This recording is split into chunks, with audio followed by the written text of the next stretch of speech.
اچھا، تو فرض کریں آپ ایک اخبار پڑھ رہے ہیں اور اس میں مرغیوں کے لیے ایک انکیوبیٹر بیچنے کا اشتہار ہے۔ ہاں، اور یہ اشتہار پہلے ہی اچھی خاصی سیلز دے رہا ہے۔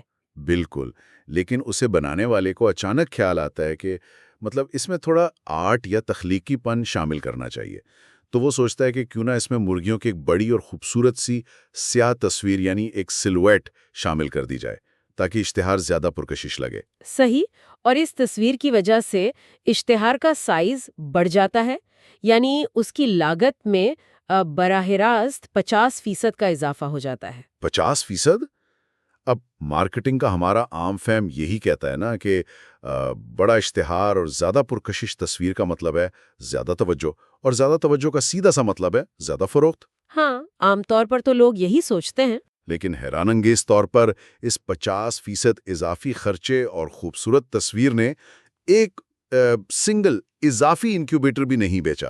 اور بالکل یہیں سے مارکیٹنگ کی وہ تمام روایتی کہانیاں جن میں کہا جاتا ہے کہ اشتہار ایک فن پارا ہونا چاہیے، وہ سب زمین بوس ہو جاتی ہیں۔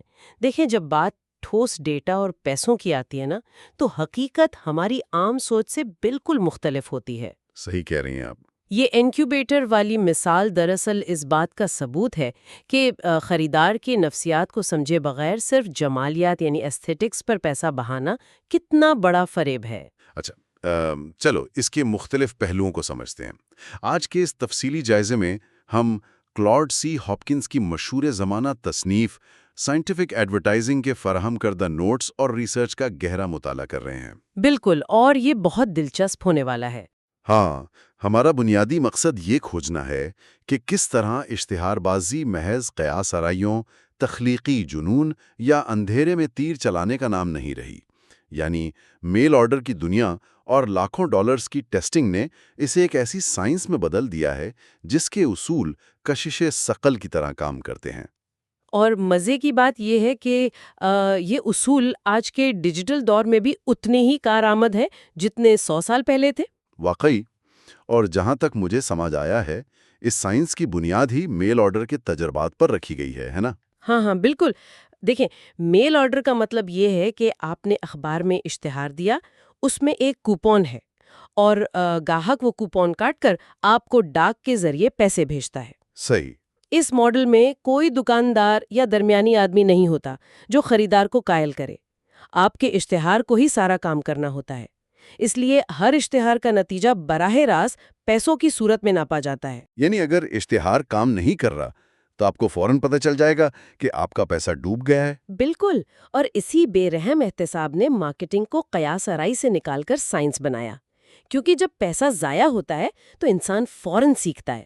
اچھا، لیکن سورس مٹیریل کا جو پہلا بنیادی اصول ہے نا، وہ مجھے تھوڑا سا متنازع محسوس ہوتا ہے۔ اچھا، وہ کیسے؟ مواد میں ہاپکنز کہتا ہے کہ اشتہار بازی محض سیلز مین شپ ہے، یعنی اس کا واحد مقصد چیزیں فروخت کرنا ہے، یہ تفریح فراہم کرنے یا ادبی شاہکار تخلیق کرنے کے لیے نہیں ہے۔ اب میں اس پر تھوڑا اختلاف کروں گا۔ صحیح، آپ کا نقطہ نظر کیا ہے؟ ہم روزمرہ زندگی میں دیکھتے ہیں کہ بڑی بڑی کمپنیاں مزاحیہ ویڈیوز، گانے اور ڈرامہ اشتہارات بناتی ہیں جن پر کروڑوں لگتے ہیں۔ اگر تفریح کام نہیں کرتی تو پوری انڈسٹری یہ ماڈل کیوں اپنا رہی ہے؟ مطلب کیا ہم واقعی تفریح کو مارکیٹنگ سے الگ کر سکتے ہیں؟ یہ ایک بہت اہم اور جائز سوال ہے، لیکن یہاں ہمیں برانڈ اویئرنس اور ڈائریکٹ رسپانس مارکیٹنگ کے درمیان لکیر کھینچنی ہوگی۔ اچھا۔ دیکھیں، ہاپکنز جس سائنس کی بات کر رہا ہے وہ براہ راست فروخت یعنی ڈائریکٹ سیلز کی سائنس ہے۔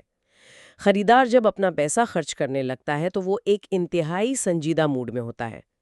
فرض کریں آپ کے گھر کے دروازے پر ایک سیلز مین آئے، جوکر کے کپڑے پہنے ہوں اور گانے گا کر آپ کو لائف انشورنس یا کوئی سنجیدہ پروڈکٹ بیچنے کی کوشش کرے۔ ارے نہیں، میں تو اسے واپس بھیج دوں گا۔ بالکل، کیا آپ اس سے کچھ خریدیں گے؟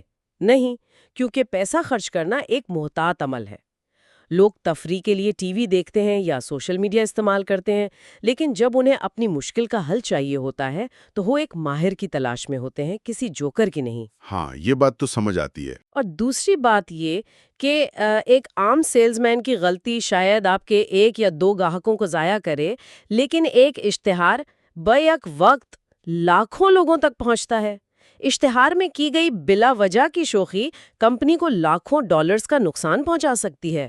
واقعی یہ جوکر والی بات نے ذہن بالکل صاف کر دیا ہے۔ یعنی لوگ انٹرٹین تو ہو جائیں گے لیکن جیب سے بٹوا نہیں نکالیں گے۔ صحیح کہا آپ نے۔ اور اسی سیلز مین شپ کے اصول میں ایک اور دلچسپ نفسیاتی پہلو بھی شامل ہے جسے خدمت یا سروس کا اصول کہا گیا ہے۔ دیکھیں، خریدار فطرتاً خود غرض ہوتا ہے۔ وہ اس لیے کوئی چیز نہیں خریدتا کہ کمپنی کا سیلز ٹارگٹ پورا ہو۔ ہاں بالکل، وہ صرف اپنی ضرورت دیکھتا ہے۔ وہ اس لیے خریدتا ہے کہ اس کا اپنا کوئی مسئلہ حل ہو۔ تو بہترین اشتہارات کبھی براہ راست یہ نہیں کہتے کہ ہماری چیز خریدیں، وہ ہمیشہ کسی خدمت کی پیشکش کرتے ہیں۔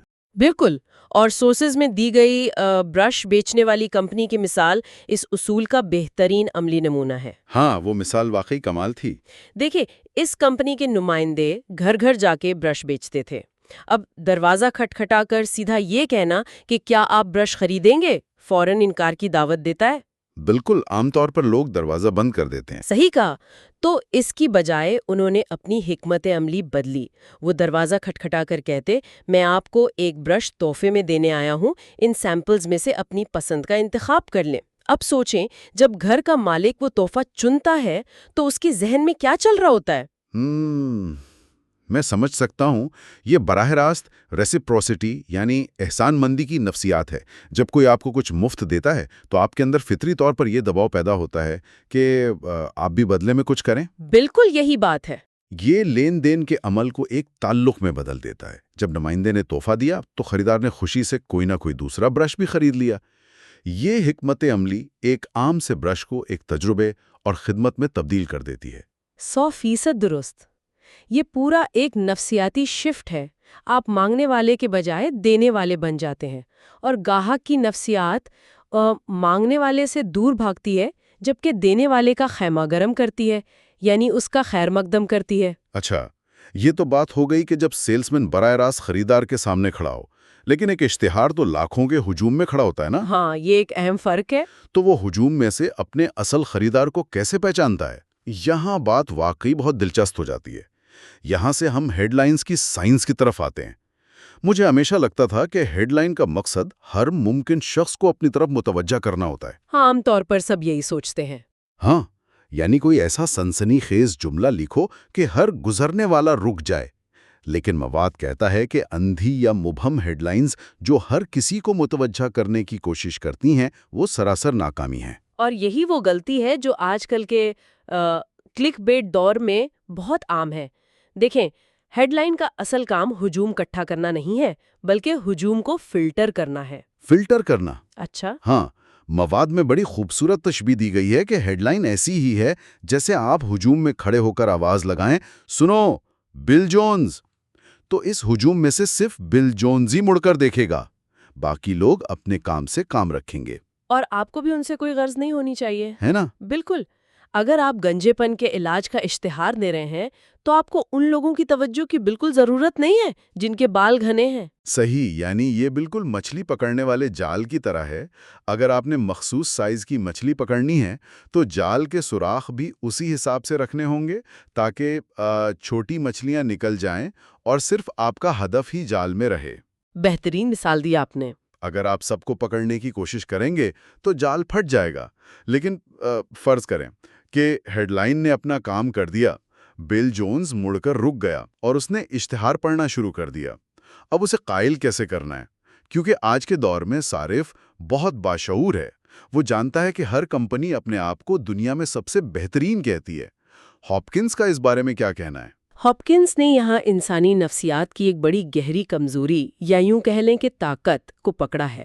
وہ کہتا ہے کہ عام دعوے جیسے سب سے سستا، بہترین کوالٹی یا لاجواب ذائقہ خریدار کے ذہن پر پانی کی طرح بہہ جاتے ہیں۔ یعنی لوگ ان پر یقین نہیں کرتے؟ نہیں کرتے۔ دماغ انہیں پروسیس ہی نہیں کرتا کیونکہ یہ اشتہاری کلیشے بن چکے ہیں۔ خریدار کو قائل کرنے کے لیے آپ کو مخصوص حقائق یعنی اسپیسیفسٹی کا سہارا لینا پڑتا ہے۔ اسپیسیفسٹی مطلب ذرا کھول کر بتائیں۔ ہاں، کیونکہ انسانی دماغ یہ مانتا ہے کہ جب کوئی اتنی تفصیل اور مخصوص عدد و شمار دے رہا ہے تو وہ یقیناً سچ بول رہا ہوگا۔ جھوٹے لوگ عام طور پر اتنی باریکیوں میں نہیں جاتے۔ ارے واہ، اس کی جو مثالیں سورس مٹیریل میں ہیں وہ واقعی کمال کی ہیں۔ ایک شیونگ کریم بنانے والے کی مثال لیتے ہیں۔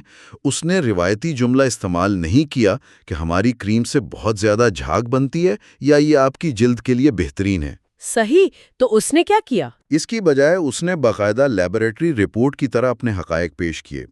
اس نے لکھا، یہ کریم جھاگ میں 250 گنا اضافہ کرتی ہے، 1 منٹ کے اندر داڑھی کو نرم کرتی ہے، آپ کے چہرے پر 10 منٹ تک قیام رہتی ہے، اور یہ 130 مختلف فارمولوں کو ٹیسٹ کرنے کا حتمی نتیجہ ہے۔ بالکل۔ اب اس جملے پر غور کریں۔ جب پڑھنے والا یہ دیکھتا ہے کہ کمپنی نے 129 فارمولے مسترد کیے اور 130ویں پر آ کر کامیابی حاصل کی، تو اس کے ذہن میں اس برانڈ کی محنت اور لگن کا ایک پورا خاکہ بن جاتا ہے۔ ہاں، اور وہ خود بخود اس کریم کو عام کریموں سے اعلیٰ سمجھنے لگتا ہے۔ صحیح کہا۔ اور دوسری شاندار مثال اس بیئر بنانے والی کمپنی کی ہے جس نے اشتہارات کی دنیا میں تہلکہ مچا دیا تھا۔ اس وقت ہر کمپنی اپنی بیئر کو خالص یعنی پیور کہہ کر بیچ رہی تھی، لیکن خریدار کے لیے خالص کا لفظ اپنا مطلب کھو چکا تھا۔ تو اس کمپنی نے خالص کہنے کے بجائے پورا پروسیس ہی بیان کر دیا۔ انہوں نے اشتہار میں بتایا کہ ان کی بیئر کو فلٹر شدہ ہوا میں ٹھنڈا کیا جاتا ہے، اسے شیشے کے کمروں میں محفوظ رکھا جاتا ہے تاکہ کوئی جراثیم نہ آئے۔ ہاں، اور سب سے اہم بات جو انہوں نے بتائی، ہاں، وہ پانی وانی بات کہ اس کی تیاری میں جو پانی استعمال ہوتا ہے اس کے لیے باقاعدہ 4000 فٹ گہرا کنواں کھودا گیا ہے۔ یہ سن کر تو کوئی بھی اس بیئر کو دنیا کی صاف ترین بیئر مان لے گا۔ اور اس میں سب سے حیران کن بات کیا تھی پتہ ہے آپ کو؟ کیا؟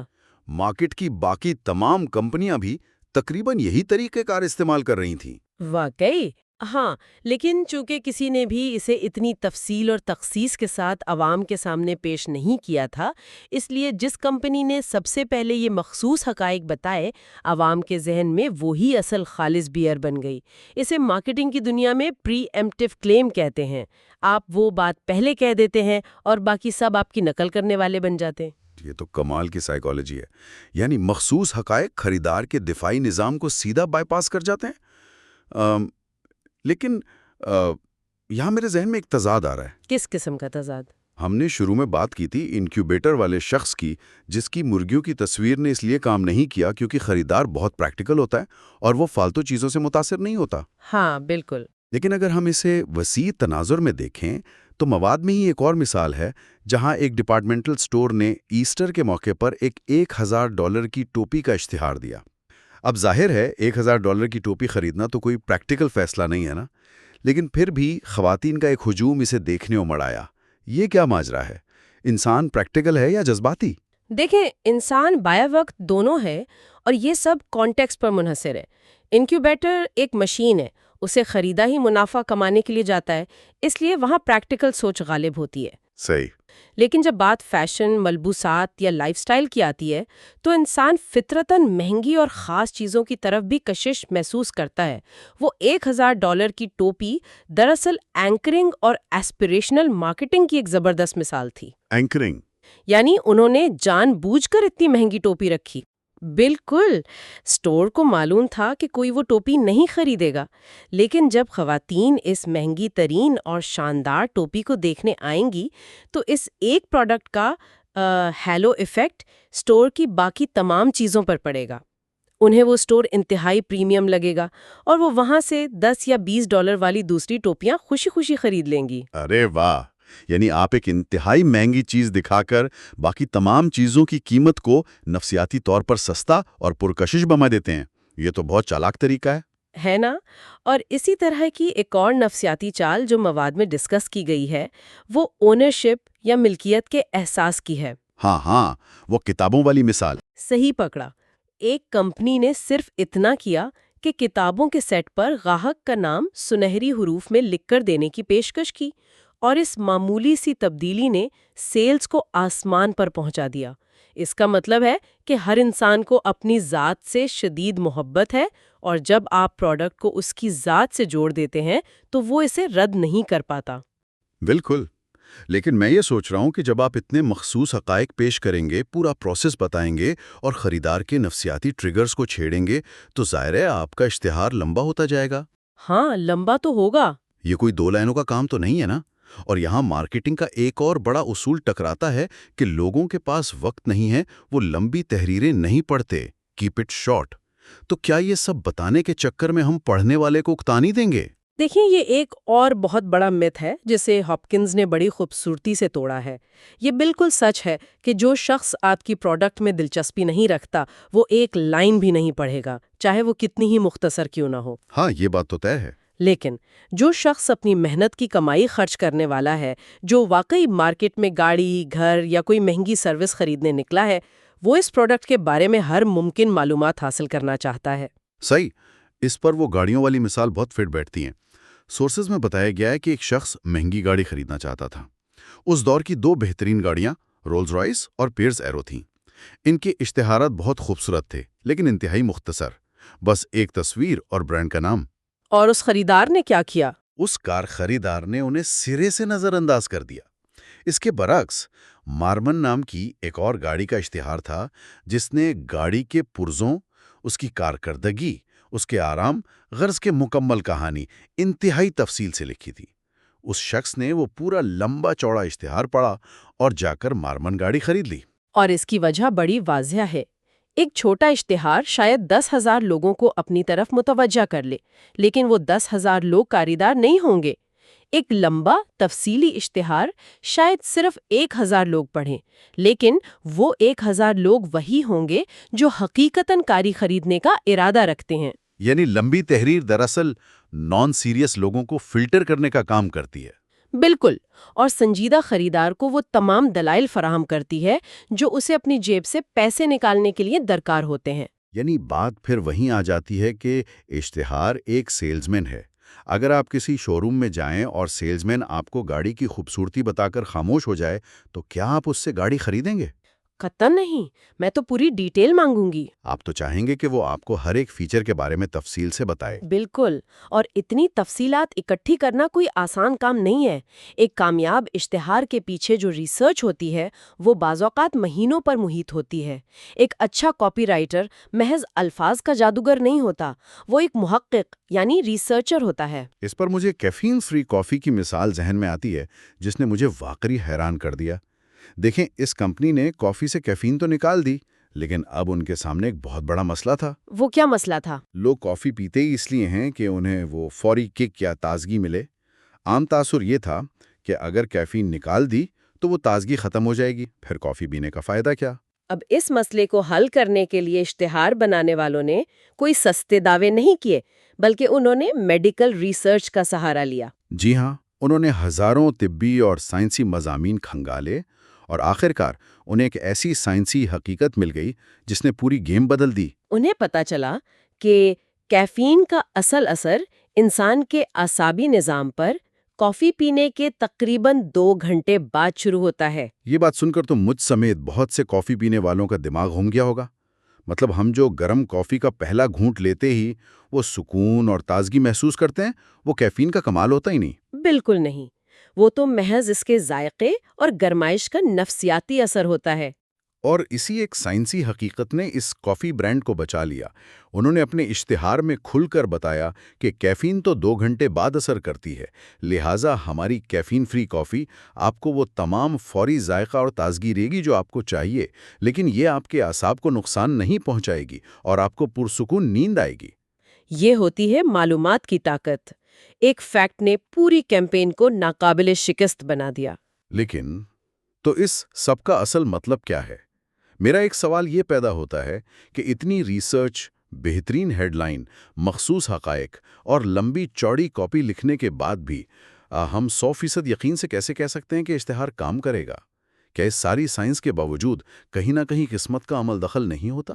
اس سے ایک اہم سوال پیدا ہوتا ہے اور یہ واقعی مرکزی نقطہ ہے، اور یہیں پر ٹیسٹ کیمپینز کا تصور میدان میں آتا ہے جو ہاپکنز کی سائنس کا سب سے طاقتور ٹول ہے۔ اچھا، ٹیسٹنگ، وہ کیسے؟ آپ کبھی بھی اپنے وجدان یا قسمت پر لاکھوں ڈالرز داؤ پر نہیں لگاتے، آپ باقاعدہ تجربہ کرتے ہیں۔ آپ پورے ملک میں اشتہار چلانے کے بجائے صرف 4 یا 5 درمیانے درجے کے شہروں کا انتخاب کرتے ہیں۔ صحیح۔ وہاں مختلف قسم کی ہیڈ لائنز اور پیشکش کے ساتھ اشتہارات چلاتے ہیں اور پھر دیکھتے ہیں کہ کس شہر سے کتنے کوپون واپس آ رہے ہیں۔ اس کا مطلب ہے کہ یہ آج کل کی ڈیجیٹل مارکیٹنگ میں استعمال ہونے والے اے بی ٹیسٹنگ اور کاسٹ پر ایکوزیشن کا دادا ہے، یعنی وہ لوگ 100 سال پہلے اخباروں کے ذریعے یہی کام کر رہے تھے۔ بالکل، انہیں یہ پہلے سے پتہ چل جاتا تھا۔ جب انہیں پتہ چل جاتا تھا کہ فلاں شہر سے ایک گاہک لانے پر ہمارا کتنا خرچہ آیا ہے، تو وہ بڑی آسانی سے پورے ملک کے لیے منافع کا حساب لگا سکتے تھے۔ اس نے واقعی مارکیٹنگ کو ریاضی کے فارمولے کی طرح حتمی بنا دیا۔ ہاں، قسمت کا عنصر بالکل نکال دیا۔ لیکن اس ٹیسٹنگ کے دوران ایک اور اصول ہے جس کی مواد میں بہت سختی سے تلقین کی گئی ہے، اور وہ ہے مثبت انداز، یعنی پازیٹیو فریمنگ۔ جی بالکل، ٹیسٹنگ سے یہ ثابت ہوا کہ لوگ خوف یا منفی تصویروں سے دور بھاگتے ہیں۔ ہاپکنز نے واضح کیا کہ حریف کمپنیوں پر کیچڑ اچھالنا یا مسئلے کے بدصورت تصویر دکھانا ہمیشہ ناکامی کی طرف لے جاتا ہے۔ یعنی اگر آپ جھریاں ہٹانے والی کریم بیچ رہے ہیں تو خریدار کو اس کے چہرے کی جھریاں مت دکھائیں۔ وہ پہلے ہی اس مسئلے سے پریشان ہے، اسے مزید احساس کمتری میں مت مبتلا کریں۔ صحیح کہا آپ نے، یعنی اس کی دکھتی رگ پر ہاتھ نہیں رکھنا، بلکہ آپ اسے وہ خوبصورت، پرکشش اور جوان چہرہ دکھائیں جو وہ یہ کریم استعمال کرنے کے بعد حاصل کرے گی۔ لوگ اس کی طرف کھنچے چلے آتے ہیں جو وہ بننا چاہتے ہیں، نہ کہ جو وہ اس وقت ہے۔ وہ اندھیرے سے روشنی کی طرف سفر کرنا چاہتے ہیں۔ بالکل، آپ امید اور حل بیچ رہے ہوتے ہیں، خوف یا پریشانی نہیں۔ اور یہ انسانی نفسیات کا ایک ایسا بنیادی اصول ہے جو کبھی تبدیل نہیں ہوتا۔ ہاں، اور اگر ہم اس ساری تفصیلی بحث کو سمیٹیں تو یہ بات بالکل واضح ہو جاتی ہے کہ اشتہار بازی کوئی جادوئی چھڑی یا فنکاروں کا کھیل نہیں ہے۔ یہ خالصتاً سائنسی اصولوں، بے رحم ٹیسٹنگ، مخصوص حقائق کی فراہمی اور انسان کی نفسیاتی کمزوریوں اور خواہشات کی گہری سمجھ کا نام ہے۔ بالکل، یہ ہجوم میں سے اس ایک شخص کو آواز دینے کا فن ہے جس کی جیب میں پیسے ہیں اور جس کے ذہن میں ایک ضرورت موجود ہے۔ آپ نے اس کا بہترین نچوڑ نکالا ہے۔ شکریہ۔ مارکیٹنگ کا یہ پورا نظام اس حقیقت پر کھڑا ہے کہ ٹیکنالوجی بھلے ہی کتنی ہی بدل جائے، میڈیم اخبار سے نکل کر اسمارٹ فون کی اسکرین پر آ جائے، لیکن انسان کے بنیادی محرکات آج بھی وہی ہیں۔ اور اسی مستقل انسانی فطرت کے حوالے سے ہم آج اپنے سننے والوں کے لیے ایک حتمی اور گہری سوچ چھوڑ کر جانا چاہتے ہیں۔ دیکھیں، کلاڈ ہاپکنز کے مطابق انسان کی فطرت جولیس سیزر کے دور سے لے کر آج تک نہیں بدلی۔ وہ جن چیزوں سے ڈرتا تھا، جن چیزوں کی خواہش کرتا تھا، وہ آج بھی ویسے ہی کام کرتی ہیں۔ یہ واقعی سوچنے کی بات ہے۔ اب اگر واقعی ایسا ہے، اور اگر ہماری خواہشات، ہماری توجہ اور ہمارے فیصلے اتنی آسانی سے چند آزمائے ہوئے سائنسی اصولوں، مخصوص ہیڈ لائنز، ٹیسٹنگ اور احسان مندی کے احساس کے ذریعے قابو کیے جا سکتے ہیں، تو پھر روزمرہ زندگی میں ہم جو چیزیں خریدتے ہیں، جو لائف سٹائل ہم اپناتے ہیں، یا جن نظریات کو ہم اپنا سچ مان لیتے ہیں، ان میں ہمارا اپنا آزادانہ انتخاب، یا جسے ہم فری ول کہتے ہیں، اس کا حصہ کتنا ہے؟ بہت گہرا سوال ہے یہ۔ کیا ہم واقعی اپنی مرضی سے انتخاب کر رہے ہیں، یا ان پوشیدہ سائنسی اصولوں نے جو دہائیوں کے ٹیسٹنگ کے بعد تیار کیے گئے ہیں، خاموشی سے ہمارے دماغ کا فیصلہ ہمارے سوچنے سے پہلے ہی لکھ دیا تھا؟ اس بارے میں ضرور سوچیے گا۔